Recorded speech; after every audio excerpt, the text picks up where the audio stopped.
You had other choices. You could have stayed in your home school, and yet you decided to come to something that in many ways didn't really exist, and we weren't sure it would exist once you got here. So why?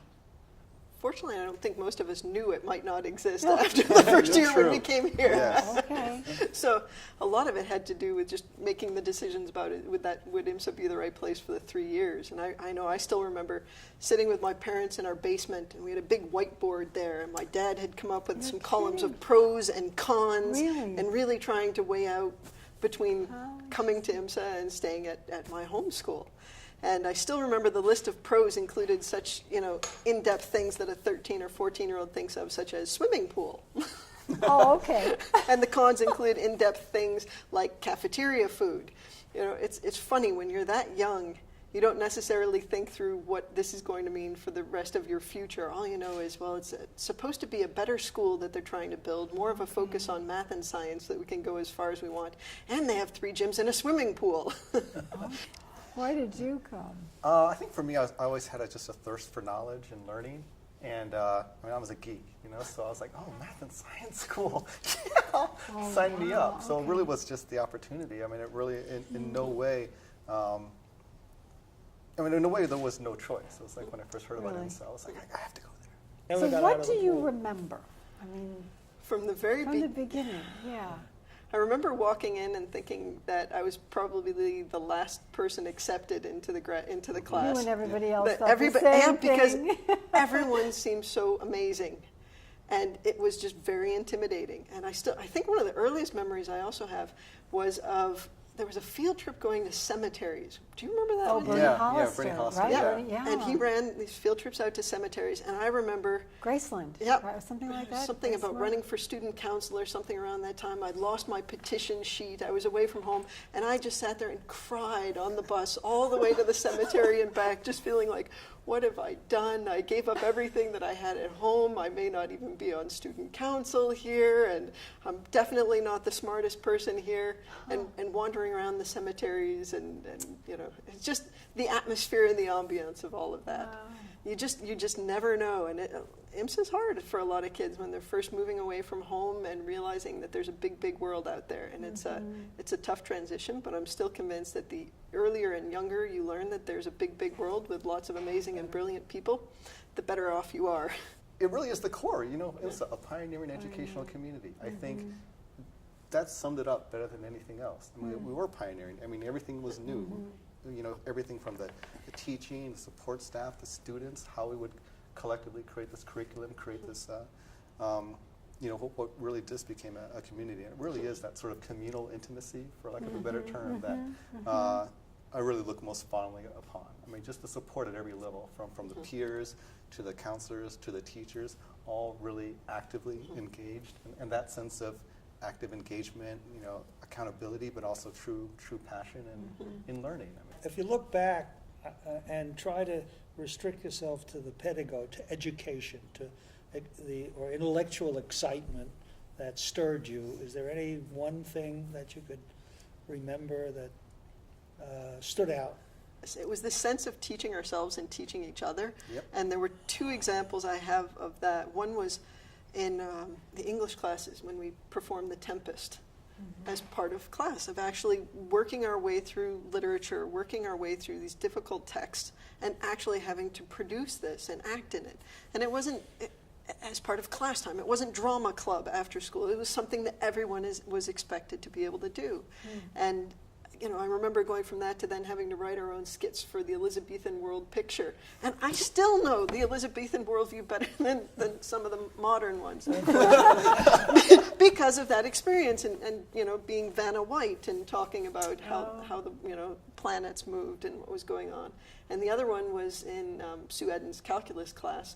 I still remember Andy Chen and I trying to work our way through how to present and how to teach the rest some elements of calculus. And there were hundreds of equations, and each of us was responsible for presenting one chunk of things out to the class and coming up with the homework assignments.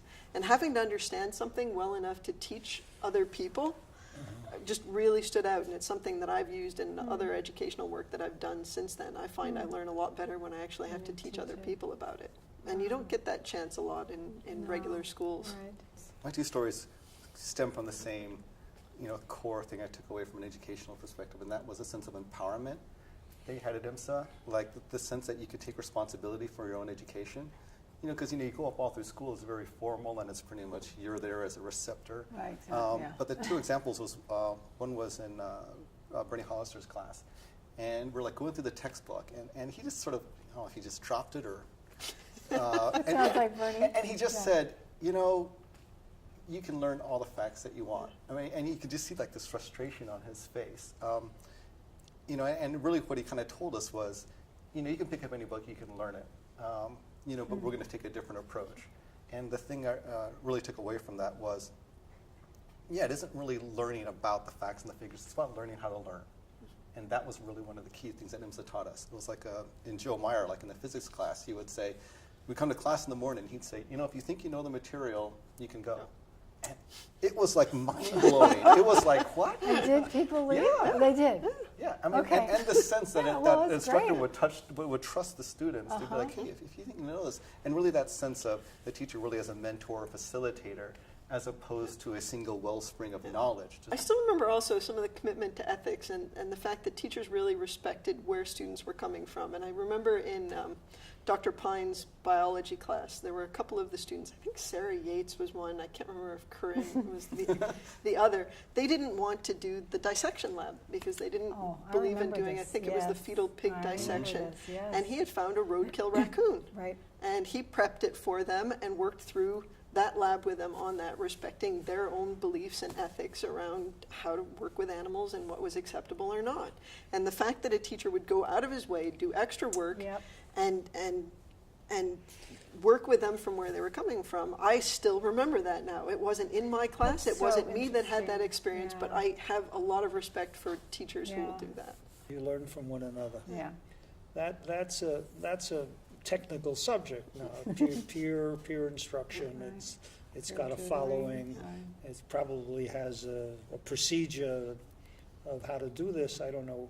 And in fact, one of the great proponents is this guy, is his professor of math at Texas, who Yuri increased. Treisman? Huh? Yuri Treisman? Yeah, Treisman, who went from 2 or 3 math majors a year to over 100 because he found the key to minority studies, actually at Berkeley, where he found minorities don't talk to each other about serious things outside of classroom. There was a kind of a cultural demarcation, and to break that was what he did in Texas, so that they would talk to each other, and that changed the whole outlook. So the fact that we have a dormitory, and you talk to each other in the dormitories, and lots of our graduates have told us that the dormitory part was extremely important.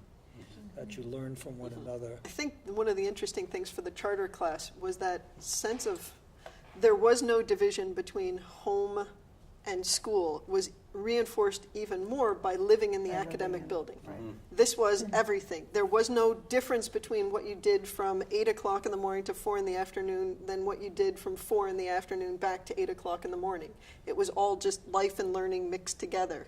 Are you conscious of thinking differently, seeing the world differently, having a different lens as a result of IMSA? I mean, do you make any IMSA claims, or is it you would have become who you are regardless of where you went?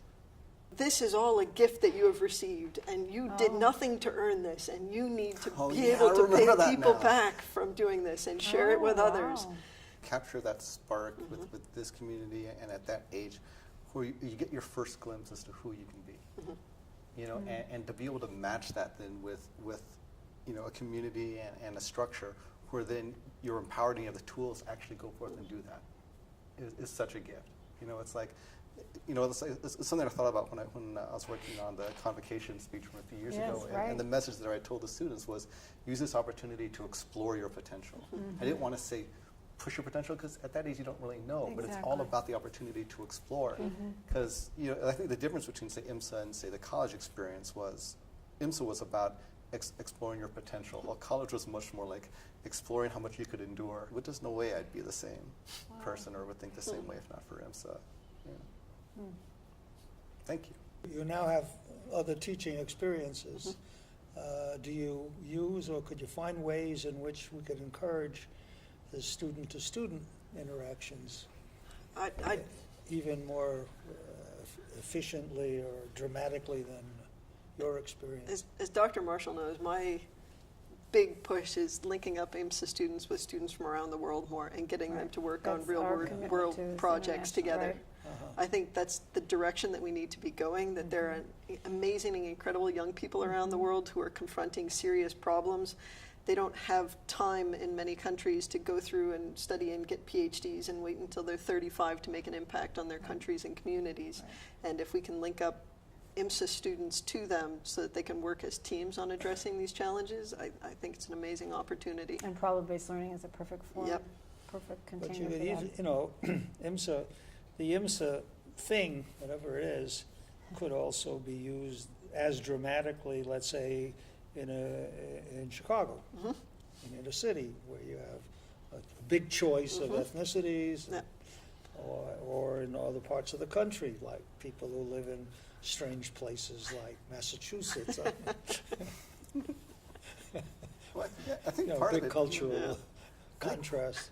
part of it is, and it's something I even see like in the, in the professional world is, either as a student or as a working professional, you tend to put yourself into a box. Like you sort of, you time box yourself, you task box yourself, but it's those opportunities when you sort of take people out of their surroundings, and even if if you lock, let's tell you, we're going to lock you in a room for 5 days, here's a problem you need to solve. And once again, it's all about knowing what you're capable of. Right. Right. Where a lot of times you don't think of it because you're only thinking about what do I need to do in the next hour, what do I need to do in the next day. I'm sure y'all are exploring stuff like this in intercession and stuff that we've probably looked at from student projects, but really it's that opportunity to really get the students really to apply what they've learned. In real ways, which is what, in real ways. Because that's traditionally in exactly school, right. it's more about the regurgitation, Right, but exactly. the application, I think, is when you Right. really feel the spark. Right, right. How did you think it turned out? Like this grand experiment. Yeah. Well, you use the past tense. So Well, I that's don't- true. It is How do you true. think it's turning How do I out? think it turned out? Yeah, so, it's always interesting because Jim Thompson, Governor Thompson Yep. said years Sideways ago,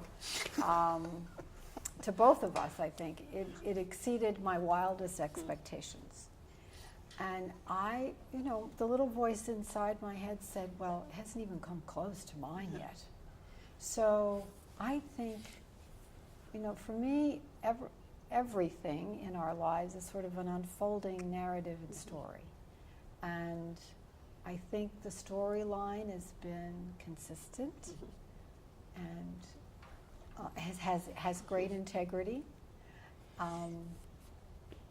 And it's continuing to be written by every class, by every group. IMSA, the challenge for us has always been trying to define, you say pedagogy, but trying to define what we call the IMSA way. What is the IMSA way? Because for people like me and lots of others here, but also all over the country, is school reform is not working. We know it's not working. Children are being wounded with the best of intentions by very hardworking people in systems that are trying to do the best, and yet there are some structures and processes that mitigate against success. So can the IMSA way, what is it? How do we define it? And can that approach, whether it's pedagogy and instruction and curriculum and learn on your own and don't come if you know it, or I'm throwing the textbook on the floor. There isn't one way. It's a multiplicity of environments where people are trusting one another. There's co-creation. Children are empowered. Teachers are empowered. It's not a very quantifiable kind of thing. So it always is the question for me. So how is it turning out? The transformation is all about IMSA's capacity to create conditions for you to transform, not for IMSA